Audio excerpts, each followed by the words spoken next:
22 तारीख जिस दिन प्रदोष है, प्रदोष, मेरा भोलेनाथ आपकी झोलियां भर कर भेज रहा है। प्रदोष का प्रदोष,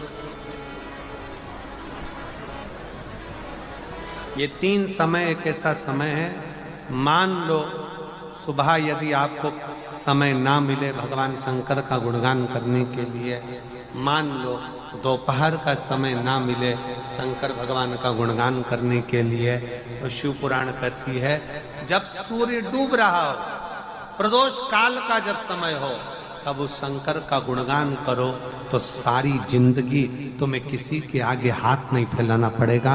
भगवान भोलेनाथ स्वयं तुम्हें उतना प्रबल वैभवपति बना। कितना सुंदर कहा है।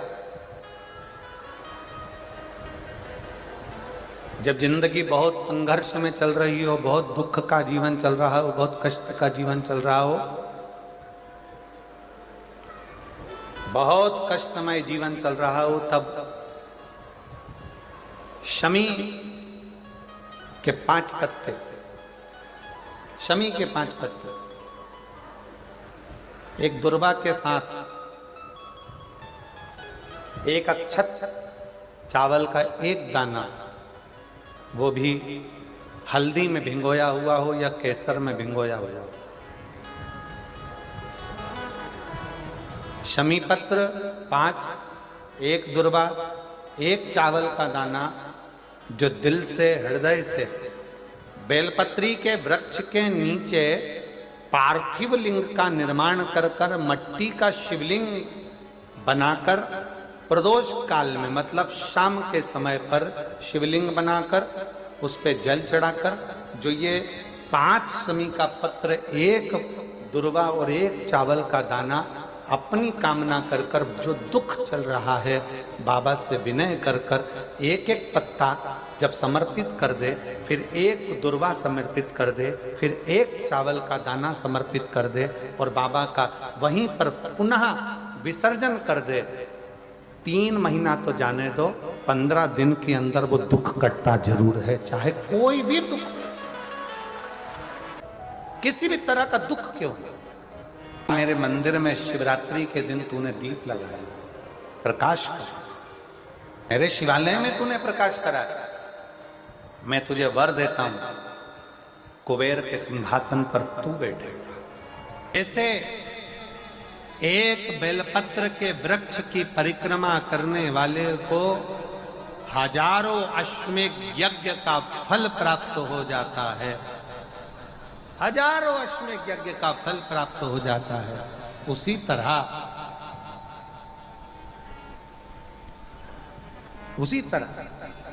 एक पार्थिव लिंग का निर्माण करने वाले को, मिट्टी का शिवलिंग का निर्माण कर कर पूजन करने वालों को 12 ज्योतिर्लिंग के शिवलिंग के दर्शन का पुण्य फल प्राप्त। भाग्य में अगर लिख दिया मेरे ओघड़दानी ने, तो गया हुआ भी वापस बुलवा लेता है। वो ओघड़दानी, वो विश्वनाथ, वो शंभु है। पहले हमने कथा में कहा है, आप लोगों ने सुना कि नहीं सुना हमको नहीं मालूम, स्मरण किया होगा कि शिव महापुराण में पहले वर्णन करा है कि शंकर जी पे चढ़ा हुआ जल लाकर अपने दरवाजे की चौखट पर छींटो। सुना था कि नहीं सुना था? जम के बोलो जरा, सबने सुना था ना कि अपने दरवाजे की चौखट पर छींटो, अपने दरवाजे के अंतर्गत छींटो। उसका कारण क्या था? उसका केवल एक कारण है कि भगवान शंकर पर चढ़ा हुआ जल अगर थोड़ी सी भी रज लगकर आ गई, भगवान शिव का चढ़ा हुआ जल अगर हमारी चौखट पर, दुकान पर आकर अगर छिटक दिया, तो कुबेर का भंडार मेरा महादेव भर ही देता। और तो और कितना सुंदर संवाद किया महाराज जी। प्रयास करिएगा जीवन में एक बार, बन सके, अगर बन सके जीवन में एक बार प्रयास करिएगा। अगर गुरुवार का प्रदोष पड़ जाए, कौन से वार का? गुरुवार का प्रदोष पड़ जाए, बृहस्पतिवार का यदि प्रदोष पड़ जाए, तो प्रदोष के दिन, प्रदोष काल में, प्रदोष के दिन, प्रदोष काल में किसी शिवालय में जाएं, शंकर के मंदिर में जाएं, एक ही दिए के अंदर एक फूल बाती। कैसी बाती है? फूल बाती, और उसी दिए के अंदर एक लंबी बाती, दो बाती। कौन सी बाती हैं, जम के बोलो जरा। एक फूल बाती, एक लंबी बाती, दो बाती। एक ही दिए के अंदर फूल बाती, लंबी बाती दोनों रख लें। थोड़ा सा घृत की बातियां, तेल की बाती नहीं, घी की बाती रखें, और दोनों बातियां उसमें रखकर 3 बेलपत्र भगवान शंकर के मंदिर में लेकर जाएं। दिए को भी प्रज्वलित नहीं करना है। पहली बेलपत्र नंदीश्वर की जो ऊपर का भाग होता है, जिसको हम शिव तत्व भाग कहते हैं, नंदी के पीठ पर एक भाग होता है जिसको शिव तत्व भाग कहा जाता है, वो नंदी की पीठ पर जो भाग है वहां पर एक बेलपत्र समर्पित करें। दूसरा बेलपत्र आप जो माता पार्वती जी का, जैसे ये शिवलिंग है और ये गोल भाग है, ये माता पार्वती जी का हस्तकमल है, तो माता पार्वती जी का जो हस्तकमल है, इस हस्तकमल पर कहीं पर भी एक बेलपत्र आप समर्पित कर दें। और तीसरे नंबर की जो बेलपत्र है वो भगवान शंकर पर समर्पित कर दें। जो दिया आप लेकर गए हो मंदिर में, उसी दिए को नंदी और महादेव इन दोनों को दर्शन कराते हुए अगर मंदिर के अंदर लगाने दें दिया तो ठीक है, ना लगाने दें तो दीप को बीच में बस स्पर्श कराकर भले बाहर जाकर लगा दो, पर प्रयास करो वो दीप, वैसे तो बीच में नंदी और शिव के मध्य में वो दिया स्पर्श होना चाहिए।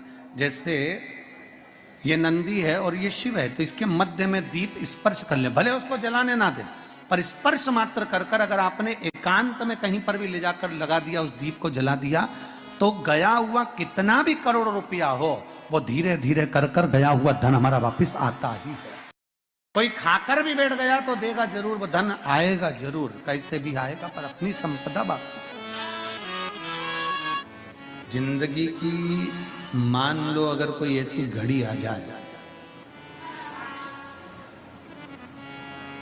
आज विश्वनाथ जी की धरा से ये बात लेकर जाना, कभी मान लो ऐसी घड़ी आ जाए कि इतना बड़ा दुख सामने आकर खड़ा हो गया, कोई निर्णय नहीं निकल रहा उस दुख का। शिव पुराण कह रही है, भगवान शंकर का पावन चरित्र कह रहा है, बहुत बड़ी विषमता में फंसे हुए, बहुत बड़ी समस्या में गिरे हुए हो, बहुत तकलीफ घर में चल रही है, बहुत कष्ट है, तब कारकोट सर्प की यह कथा कहती है, कारकोटेश्वर महादेव की कथा कहती है कि 12 बेलपत्र, कितनी बेलपत्र? 12, 4 गड्डियां 3-3 बेलपत्र की बनी, और 12 बेलपत्र अशोक सुंदरी वाला जो स्थान होता है, सबको मालूम है ना अशोक सुंदरी का स्थान? अशोक सुंदरी वाला जो स्थान होता है, वो 12 की 12 बेलपत्र की 4 जो गड्डियां हैं, वो गड्डियों को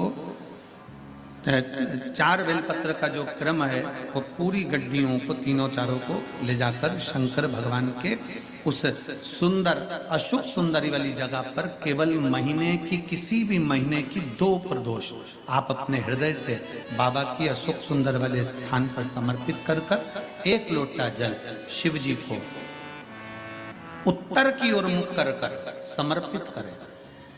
कारकोटेश्वर महादेव का नाम लेकर समर्पित करिए, कैसी भी विषम परिस्थिति चल रही होगी उसका हल निकल ही जाएगा, उसका हल निकलेगा ही। गड्डियां बनाइए, बेलपत्र पर बेलपत्र रखकर 4-4 बेलपत्र की 3 गड्डियों का स्मरण कर कर बाबा के स्थान पर समर्पित कर कर बड़े दिल से बाबा को अपने हृदय की बात कहकर जल शिव जी को उत्तर की ओर मुख कर कर बैठकर बाबा को जल समर्पित करें। कारकोटेश्वर महादेव अवंतिका खंड में, स्कंद महापुराण के अवंतिका खंड में कारकोटेश्वर महादेव का वर्णन किया गया है। कारकोटेश्वर ने विचार कर लिया कि मैं क्या करूं, मैं क्या दे सकता हूं, शिव को क्या समर्पित कर सकता हूं। कितनी भी विषम परिस्थिति हो, कितना भी तकलीफ की घड़ी चल रही हो, अशोक सुंदरी वाली स्थान पर अगर बेलपत्र के बाद 12 बेलपत्र समर्पित, और आप अलग अलग विभाजन कर कर नहीं भी चढ़ा सकते तो 12 एक साथ मिलाकर चढ़ा दो, पर चढ़ाओ और उत्तर की ओर मुख कर शिव को जल समर्पित करो। बाबा से कारकोटेश्वर महादेव का नाम लेकर दिल से प्रार्थना करो, मेरा देव अधिदेव महादेव सुनता जरूर है, सुनता, क्यों ना सुने, अगर विश्वास रख कर कराए। नंदी का एक पांव जो ऊपर होता है, आप लोगों ने दर्शन करे होंगे शंकर जी के मंदिर में नंदी के, तो नंदी का एक पांव उठा हुआ होता है, एक पांव नीचा की ओर होता है।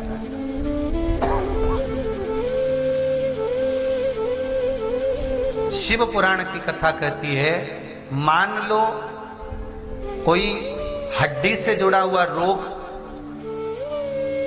नेत्रों से जुड़ा हुआ, मस्तिष्क से जुड़ा हुआ कोई रोग रहता है, तो एक नीले कलर का फूल आता है महाराज, उस फूल में हल्दी डालकर गुरुवार का प्रदोष पड़ने पर जो नंदी के पांव के पास समर्पित कर देता है महाराज, उसका रोग धीरे धीरे समाप्त होने लगता है।